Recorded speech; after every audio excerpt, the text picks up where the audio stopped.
différence est-elle une force? Un sociologue pourrait répondre que oui. Collectivement, c'est une source de richesse et de partage, permettant l'évolution. Quant à un physicien, il vous répondrait que la différence est créatrice de force. Il permet le mouvement, le développement. Et de la même manière que les différences sont à l'origine des tensions dans notre société, les rapports de force omniprésents maintiennent l'équilibre. Alors ainsi, pour comprendre ce phénomène sociétal et physique, nous devons lier physique et sciences sociales. La différence peut être une force ou une faiblesse, cela dépend du contexte et de la manière dont elle est gérée. Dans certains cas, la différence peut apporter de nouvelles idées, perspectives et compétences qui peuvent améliorer une situation. Cependant, si la différence est mal gérée ou mal comprise, elle peut causer des conflits, des malentendus, voire même des préjugés. En fin de compte, la façon dont la différence est gérée déterminera si elle est une force ou une faiblesse. Dans ma vie, figurez-vous, j'ai décidé de l'utiliser comme une force. C'est pour cela que j'ai choisi ce sujet. J'ai choisi la différence. Cette notion souvent ignorée, cette notion de la différence. Parce que oui, que faut-il pour changer? Tout d'abord, si je me permettais d'être moi, véritablement et simplement, et de vous montrer ce qui me différencie de vous. Cette différence, vous l'avez en face de vous. Je parle bien sûr du fléau qui m'a suivi tout le long de ma vie. En effet, je suis touché par les troubles de l'apprentissage qui affectent mes capacités d'expression, comme vous pouvez le constater, de lecture et même d'écriture. Et oui, effectivement, j'éprouve des difficultés à identifier et associer rapidement les lettres aux sons correspondants. J'ai aussi du mal à mémoriser l'orthographe correcte des mots et à appliquer les règles grammaticales. Oui, aussi, j'ai des difficultés à organiser mes idées et à les exprimer clairement. Pour finir, ma mémoire est à court terme. Elle est sans doute moins efficace que la vôtre, ce qui peut rendre difficile le suivi d'informations complexes ou la mémorisation de séquences. Enfin bref, oui, je suis dyslexique et dysorthographique. Malgré justement les obstacles, cette différence m'a permis de construire ma personnalité. Cette personnalité est marquée par des formulations parfois incomprises, poétiques dans un sens, mais surtout drôles. Cette faiblesse est devenue une force, puisque c'est elle qui fait l'homme que je suis et qui m'a emmené devant vous aujourd'hui. La différence, ma différence, celle qui me faisait peur. J'ai refusé pendant longtemps de l'afficher. Toute ma vie, j'ai tenté de la cacher. Pourtant, nous sommes tous différents. Ce qui nous pousse à voiler notre véritable nature, c'est le désir d'être aimé et d'être accepté, mais aussi et surtout la peur d'être rejeté. Ce besoin d'être accepté des autres qui motive nos actions est une habitude à déprogrammer. Certains passeront leur vie à vouloir entrer dans le moule, un moule limitatif et étouffant qui rend inaccessible l'état de bien-être que l'on ressent lorsque toutes les parties de notre être sont alignées. Pour trouver cet alignement et s'engager sur la voie du bonheur, il faut d'abord apprendre à s'aimer tel que l'on est, avec nos qualités et nos défauts. Il faut surtout prendre conscience que nos différences sont nos forces, à condition bien entendu de les accepter. Car dans le cas contraire, elles peuvent devenir un boulet à traîner au quotidien. La vérité, c'est que lorsqu'on s'affecte tel que l'on est, notre positionnement intérieur change, notre vibration s'élève, notre différence devient acceptable aux yeux des autres, voire même invisible. La réaction des autres face à notre différence dépend de notre propre réflexe de pensée. Leur attitude équivaut à ce que l'on pense être, qu'elle soit. Elle correspond à ce que nous projetons au final. Si votre différence ne vous cause plus de gêne ou de honte, si vous n'entretenez plus de mauvaises pensées face à votre réalité, si vous ne cachez plus sous un masque, si vous êtes en paix avec qui vous êtes, les autres le seront aussi. Et ce qui vous semblait être un obstacle à votre bonheur deviendra votre plus grande force. Croyez-moi, votre unicité est votre atout principal. Nous avons tous une partie de nous qui gagnerait à être mise en avant. Et vous, en quoi êtes-vous différents? Tous ici, dites-moi, que ferez-vous de cette différence, de ce trait inédit? Un boulet qui vous pèse ou un tremplin qui vous propulse? C'est à vous de choisir, puisque ce choix existe. Nous sommes tous semblables dans ce sens où nous sommes tous différents. Acceptez qui vous êtes, ne le reniez pas. Ne souhaitez pas changer ou faire disparaître votre unicité. Soyez OK avec qui vous êtes réellement. Et je vous assure qu'à ce moment-là, sans boulet accroché à votre être, vous prendrez votre envol avec grâce.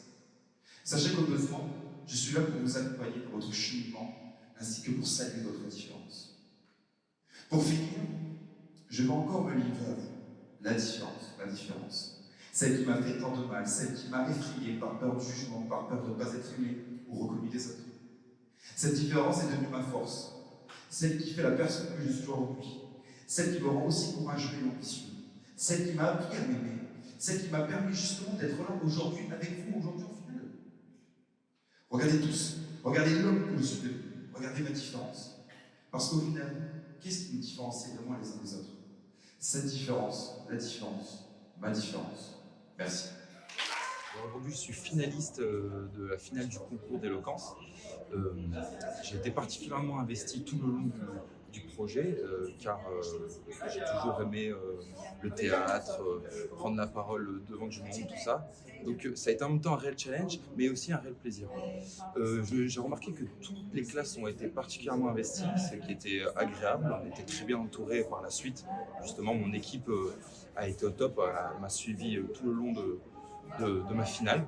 On a mis pas mal de choses en place, comme des concours, des buffets, aussi une grosse campagne marketing. Je trouve que l'investissement de notre prof, M. Lénard, nous a tous touchés et c'est pour ça qu'on a tous été autant investis.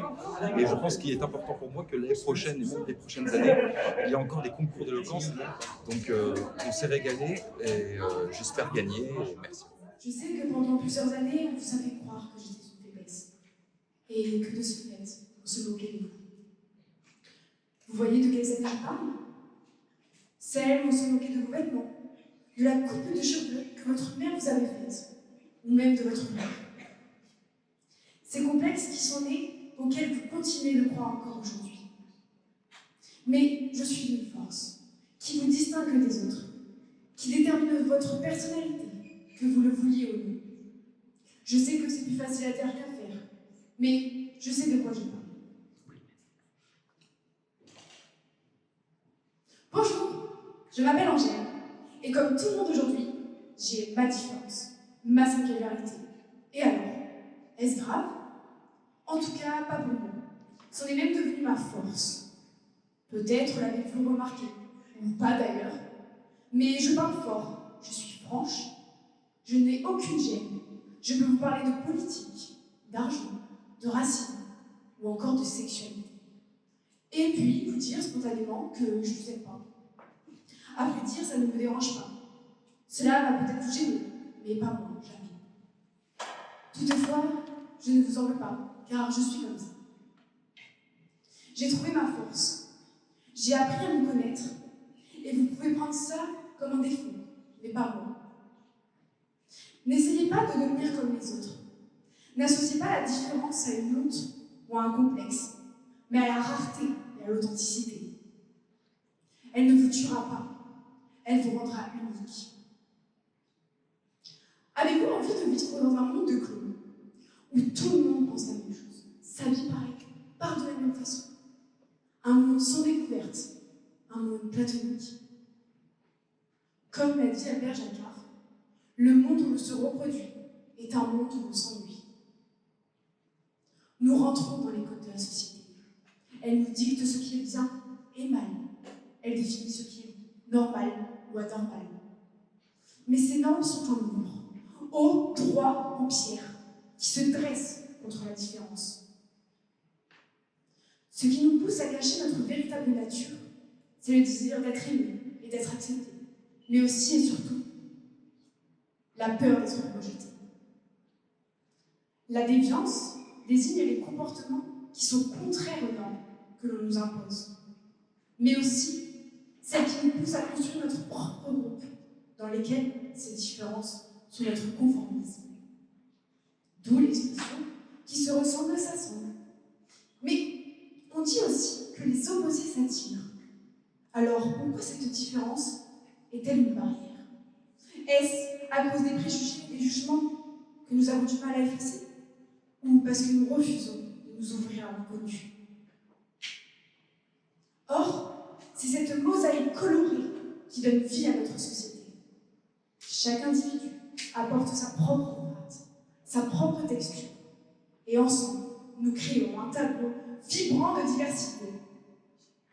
C'est cette diversité qui nous enrichit, qui nous force à repousser les limites de notre compréhension et à embrasser de nouvelles perspectives.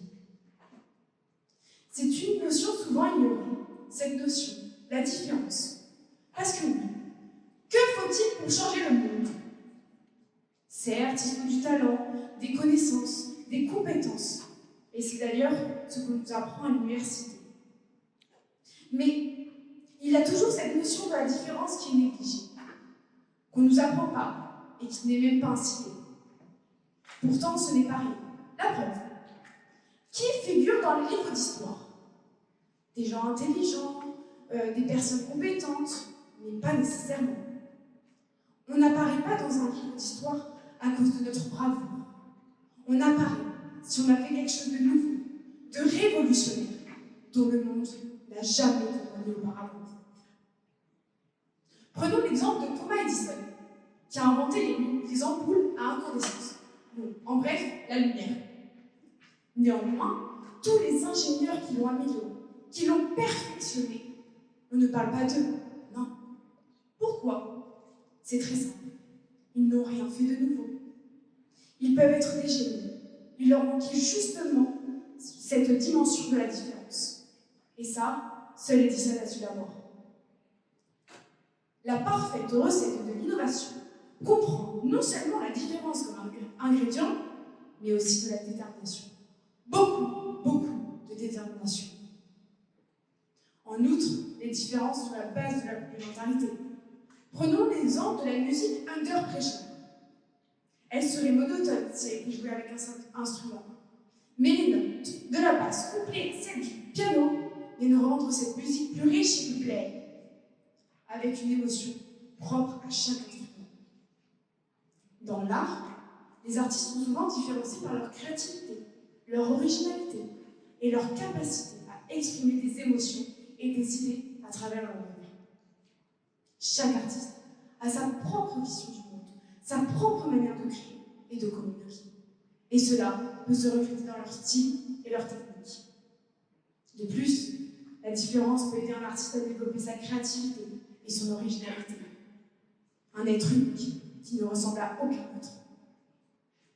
En politique, les candidats essaient de convaincre les électeurs autour de leur programme, en mettant en valeur leurs différences en termes de point de vue, d'action, mais aussi de la gestion du pays. Les électeurs vont alors voter pour le candidat où ces différences sont approuvées. Par ailleurs, l'honnêteté est souvent une valeur interconnectée à la diversité.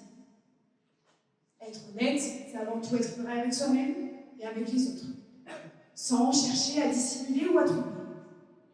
Cela implique de reconnaître et d'accepter les différences qui existent entre les personnes, sans jugement ni préjugés. Mais pensez-vous vraiment être honnête? Prenez-vous vraiment des risques de peur que la société refuse votre différence? Comme l'a dit Antoine de Saint-Exupéry, si je diffère de toi, loin de te laisser, je t'augmente.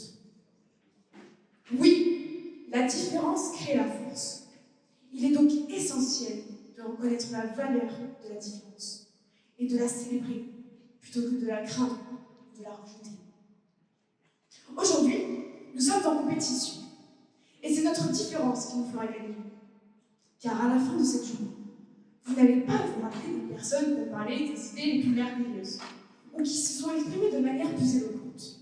Non, à la fin de cette journée, vous allez vous rappeler de la sotte qui a porté un cercueil avec des citrouilles lors de ce concours d'éloquence.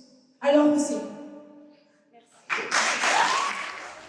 on est arrivé là, on a fait beaucoup de choses, beaucoup d'appréhension, beaucoup d'incertitudes au niveau du texte, de ma prestation.